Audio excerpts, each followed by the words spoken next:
आप सभी का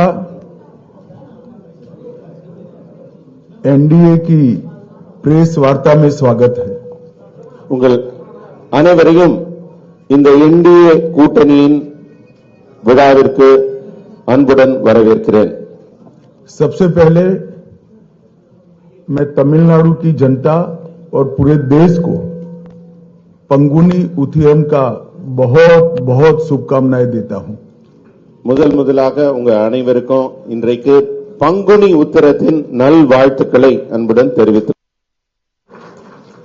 आज एक और अच्छा समाचार लेने के लिए आप सबको यहां निमंत्रित किया है।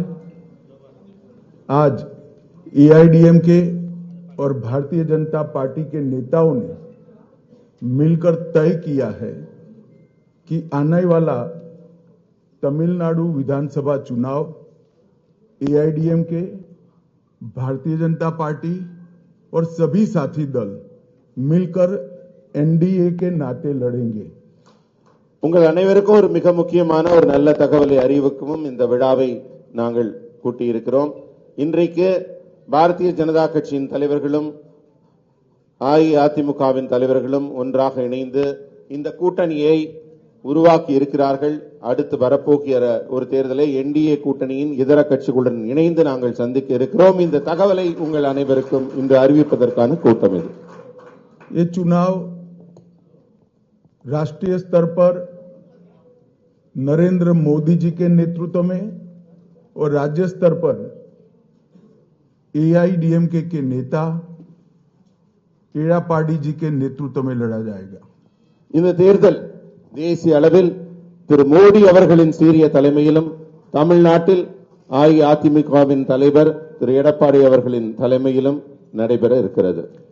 एक प्रकार से 1998 से एआईडीएमके एनडीए गठबंधन का हिस्सा है और लंबे समय तक मोदी जी और महान जयललिता जी ने साथ में मिलकर राष्ट्रीय राजनीति में काम किया है. 1998 ஆண்டு முதல் நம்ம அதிமுகவும் பாரதிய ஜனதா கட்சி கூட்டணியை தொடர்ந்து அமைத்து வருகிறது. இது ஒரு இயல்பான கூட்டணி. அவங்க மேடம் ஜெயலலிதா அவர்கள் காலத்திலிருந்து தமிழ்நாட்டில் உள்ள பல இடங்களில் இந்த கூட்டணி போட்டியிட்டு இருக்கிறது. और एक समय पर बीजेपी एआईडीएम के अलायंस ने 39 में से 30 लोकसभा सीट जनरल इलेक्शन में जीती थी. தமிழ்நாட்டில் ஒருமுறை 39 இடங்களில் 30 இடங்களை இந்த கூட்டணி வெற்றி பெற்றிருக்கிறது.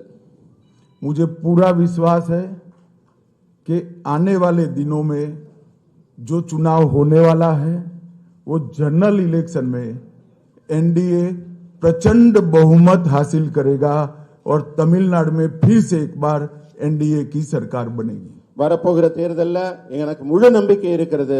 பாரதிய ஜனதா கட்சி அதிமுகவின் இந்த என்டிஏ கூட்டணி மிக பெரும்பான்மையான வாக்குகளை பெற்று ஆட்சி அமைக்கப் போகிறது.